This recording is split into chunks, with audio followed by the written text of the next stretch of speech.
Hi, everyone. I'm Judy Rawlings, the Art Education and Outreach Director for the Herberger Theater Center, and I'm delighted to be back with you again. Um, it's been over 10 months since we had any live lunchtime theater performances on the CAC stage, and many months since we aired the interviews that we prepared for you.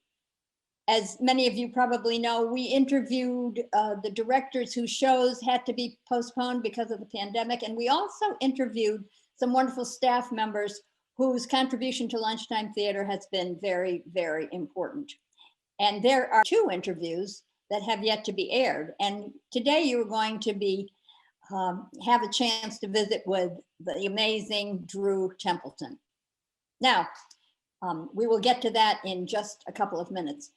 There have been many, many changes at the Herberger since we last visited. A beautiful new outdoor stage has been installed. It is called the Pavilion at the Herberger, and we hosted a very successful Festival of the Arts in November. Also in December, Katie McFadden represented Child's Play with a one-woman Christmas Carol, and in December, Larissa Brewington represented her company, Gray Matters, with a lunchtime theater show called Balance of Equality. There is a full schedule available online for all of the happenings on the Pavilion at the Herberger. So check those out and rest assured that all of the most precise and careful safety measures have been carried out. All of the sanitary protocols have been followed and everyone is required to be masked. But we understand that COVID is still of grave concern to all of us. And Arizona has been hit particularly hard. So we are also very aware and understand completely that it's difficult for many people to attend live performances. So in order to respect the concerns and the comfort of our patrons, we have decided to postpone lunchtime theater until next fall, at which point we will have a big opening and celebrate everything. And in the meantime, we will keep you as informed as possible.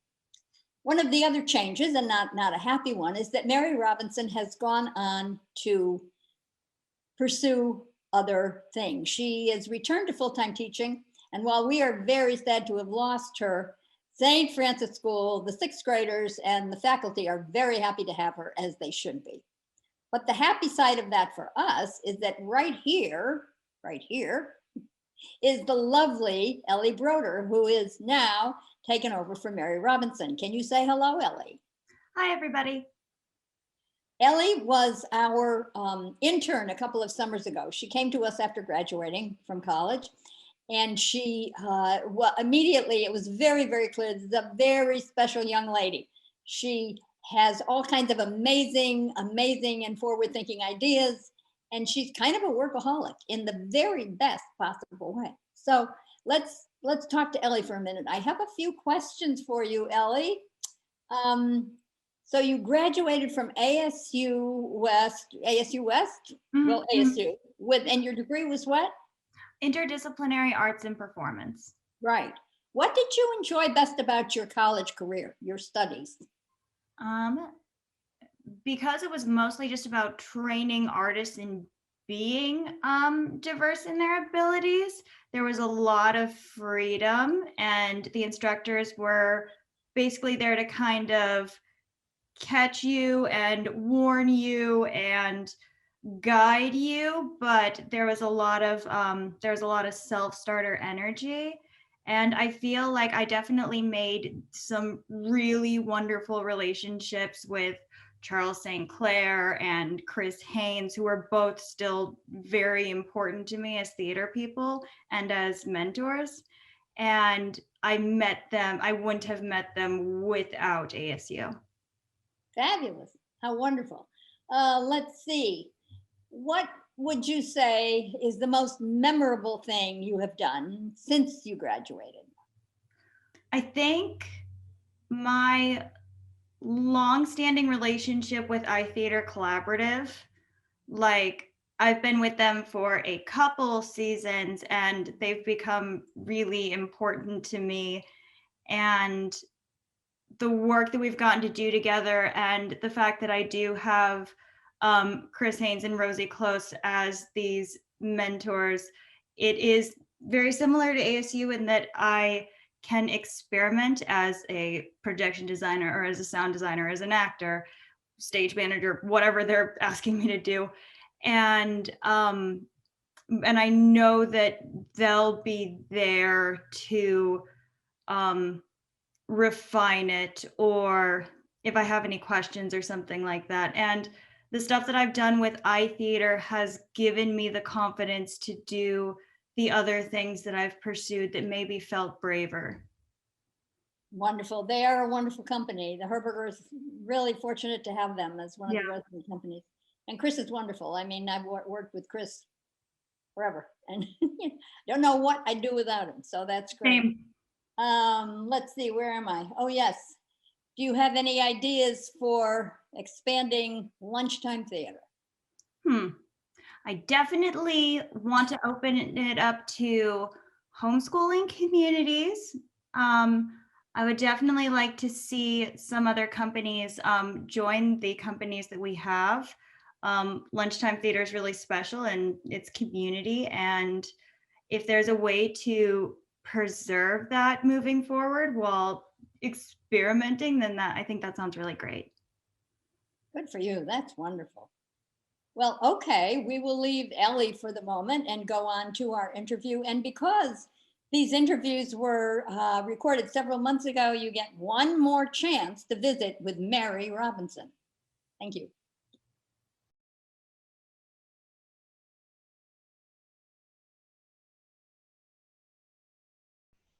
Well, I imagine most of you have heard the phrase, no man is an island. Well, Mary and I do lunchtime theater. I deal with the companies and the productions and the performances, and Mary does the gazillion other things that keep our program afloat. But lunchtime theater would not exist without the help of a lot of other staff members. And one of the most important people who helps us at lunchtime theater is Drew Templeton. You know, all the wonderful ushers who help you when you come to lunchtime theater. They pass out the programs, they help you get seated, they sometimes help with the lunches. Well, if it wasn't for Drew, we wouldn't have those ushers. Now, Drew has been on staff at the Herberger for many years, and I think a lot of different ways. And I could talk about that, but I think it would be much more interesting if Drew herself told her story. So what do you say, Mary? Shall we begin the grilling? I would love to begin the grilling. Okay. Hi, Drew. You're up. Wonderful to see you, Drew. You too. So tell me, Drew, what is your actual title here at the Herberger Theater Center? I actually have two official titles. I am the coordinator of volunteer resources, and I am one of the patron service managers. And what exactly does that mean? I mean, what are you responsible for in both cases?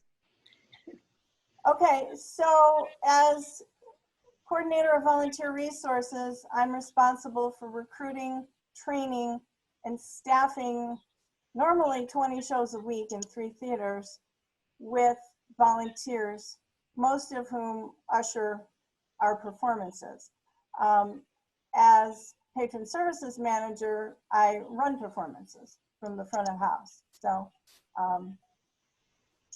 kind of gets it from 2 sides. And I started as an usher and I still usher, so I get all the different views.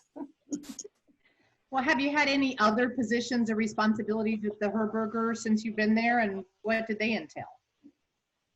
Well, I actually started as a bus wrangler for Arizona Theater Company and sidestepped into volunteering for the Herberger.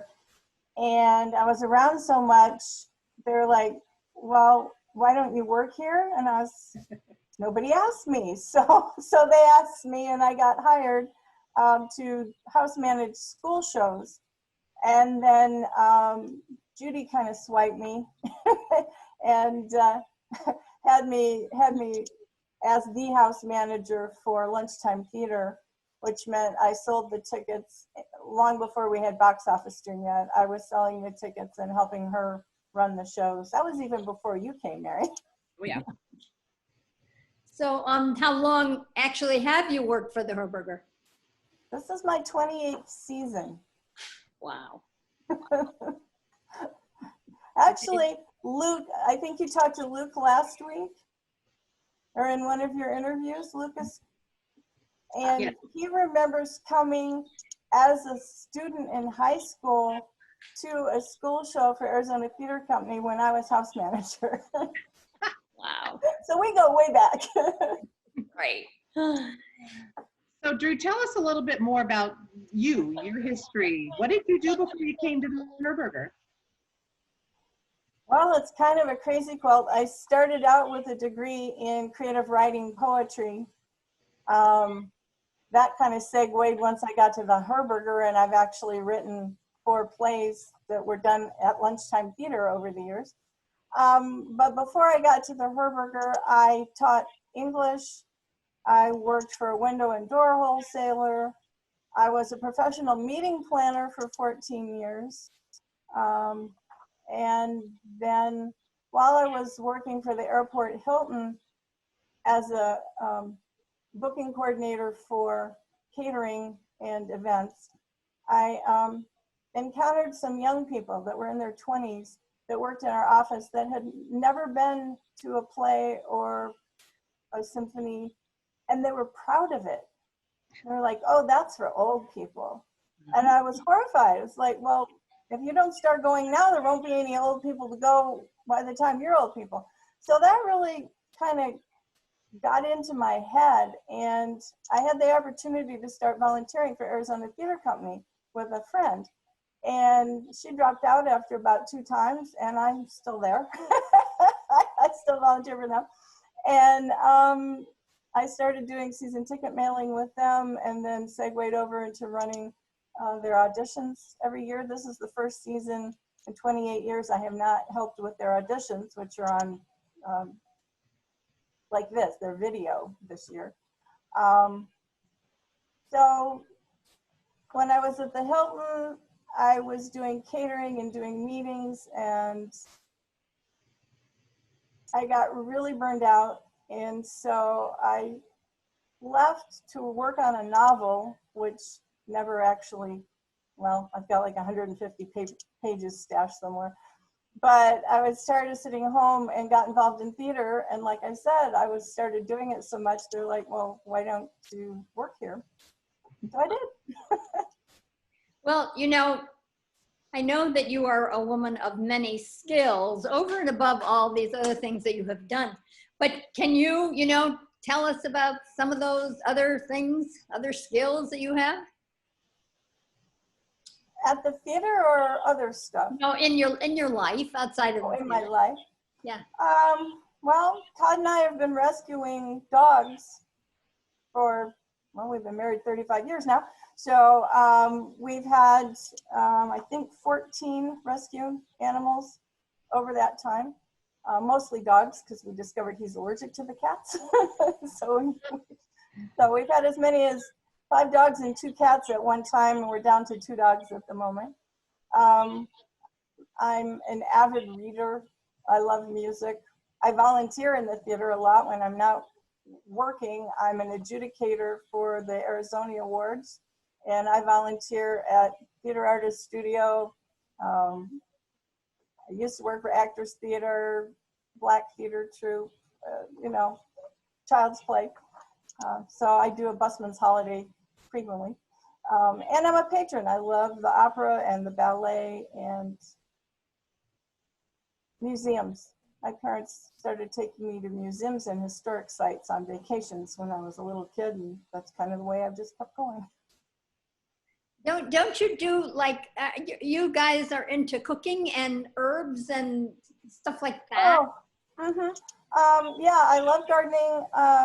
I am the culinary chair of the Arizona Herb Association. So I help organize monthly dinners, or I did until this pandemic. Who knows when we'll be allowed to gather to share food. I mean, because our dinners sometimes had as many as 36 people. So, that's a little more than we're allowed to gather at the moment. But we pick a theme, and then the host invites people to come, and we have You know, it could be a specific herb, it could be a type of cooking. One time we did edible flowers, which was a lot of fun. And Todd and I like to cook, so we do a lot of international cuisine. We're not meat and potatoes kind of people. It's, you know, Vietnamese or Indian or Mexican, all different stuff. We're good cooks. Fabulous. Yeah, I know. I've eaten your cooking. I'm going to bring something up that that I didn't intend to, but I can't not bring it up. Drew and her husband Todd give all of us at the Herberger a little present at Christmas every year. And one year it was, what was it, Mary? Caramel sauce. Caramel sauce. Salted caramel sauce. Salted caramel sauce. OMG, I have to Yes. tell you, it was so good. Now I have, you know, I have children and grandkids. And when they came at Christmas, I hid it. It was so good. I couldn't even give it away. But anyway, so yeah, Todd and Drew give us all very exciting, wonderful, usually tasty, very tasty things. So anyway. But Drew, you also make jewelry. I know that. Tell us about that. Yeah, I'm actually wearing some today. I do dichroic glass, which is fused. So after I design the pieces, then I assemble them in a kiln and heat them to high temperatures to fuse them together. And it's a lot of fun. I like color, so you can tell by my walls, right?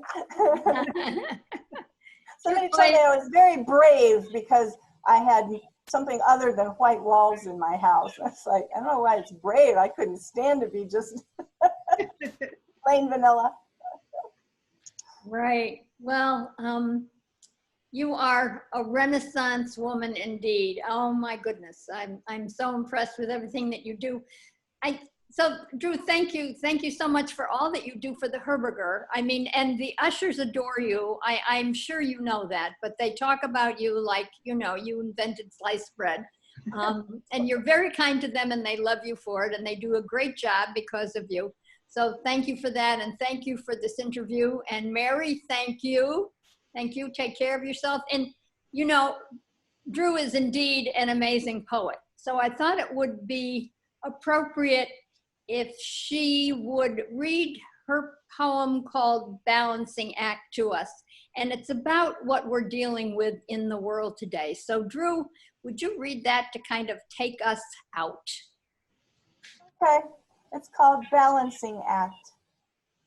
Teetering on the brink of change, a tightrope between today and tomorrow, we are grasping at the familiar, ways we have always done things, tradition, habit.